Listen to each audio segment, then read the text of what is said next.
भारत एक ऐसा नाम जो सुनते ही हृदय गर्व से भर उठता है। कभी यह भूमि सोने की चिड़िया कहलाती थी, जहाँ ज्ञान, संस्कृति और धर्म का प्रकाश चारों दिशाओं में फैला था। लेकिन समय समय पर इस भूमि को अन्याय, अत्याचार और लोभ ने घेरा। कभी विदेशी आक्रमणकारियों ने यहाँ कदम रखा और कभी घर के ही भीतर से अधर्म ने जन्म लिया। आज 15 अगस्त स्वतंत्रता दिवस। इस दिन हम इस संघर्ष को याद करते हैं, जिसमें हमारे वीर सपूतों ने बलिदान देकर भारत माता को गुलामी की बेड़ियों से मुक्त कराया। लेकिन क्या आपको पता है, हजारों साल पहले भी एक ऐसा ही महायुद्ध हुआ था, जो न केवल भूमि के लिए बल्कि धर्म और न्याय के लिए लड़ा गया था। वह था महाभारत का युद्ध।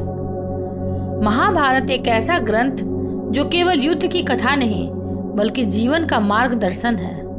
यह वह समय था जब हस्तिनापुर के राज सिंहासन पर अधर्म का कब्जा था।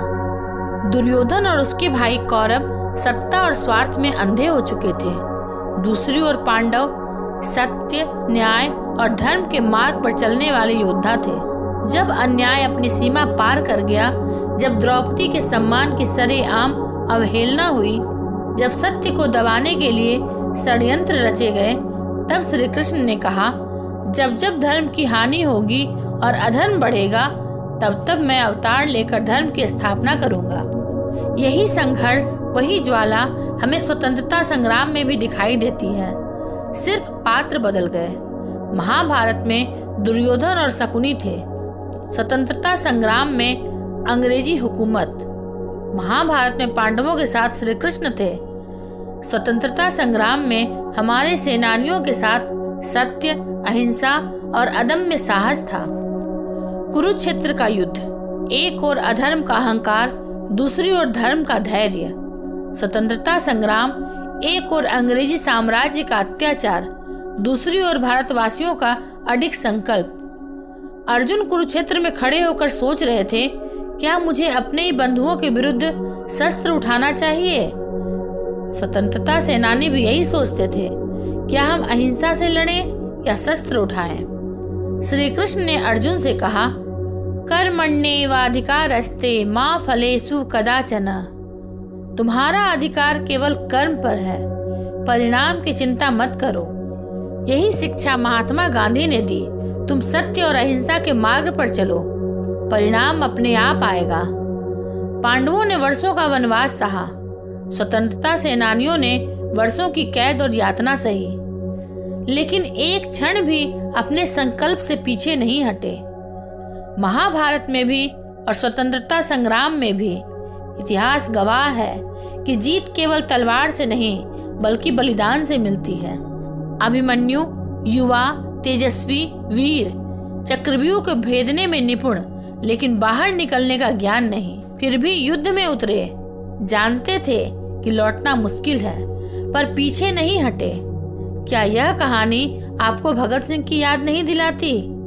वे भी जानते थे कि उनका बलिदान निश्चित है, पर वह पीछे नहीं हटे।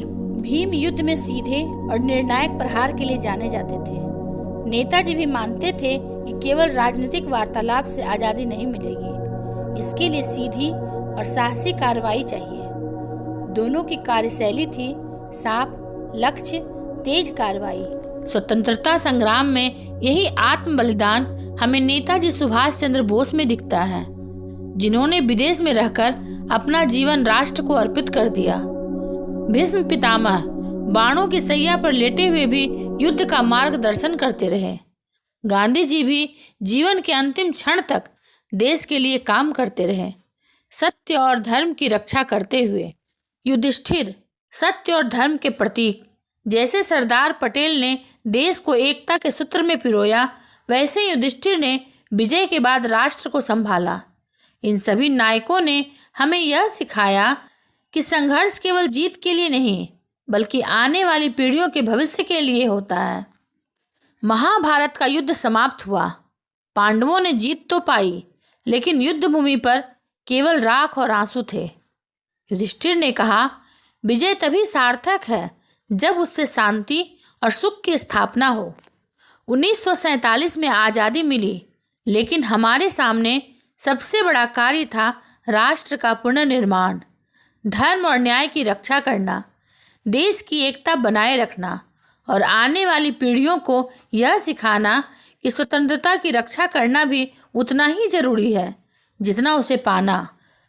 महाभारत और स्वतंत्रता संग्राम दोनों हमें यही सिखाते हैं कि जब जब अन्याय बढ़ेगा, जब जब सत्य को दबाने की कोशिश होगी, तब तब कोई न कोई कृष्ण, कोई न कोई गांधी और कोई न कोई भगत सिंह जन्म लेगा, जो धर्म और स्वतंत्रता के लिए अंतिम सांस तक लड़ेगा।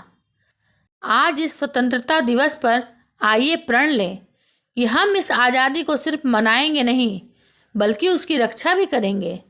धर्म, सत्य और एकता के मार्ग पर चलेंगे, क्योंकि यही महाभारत का संदेश है और यही स्वतंत्र भारत का कर्तव्य। जय हिंद, जय भारत। अगर आपको यह वीडियो अच्छा लगा हो तो इसे लाइक, शेयर और सब्सक्राइब अवश्य करेंगे। ये महाभारत सिर्फ युद्ध की नहीं, जीवन के ज्ञान की कहानी है। मिलेंगे अगले प्रसंग के साथ, तब तक के लिए धन्यवाद।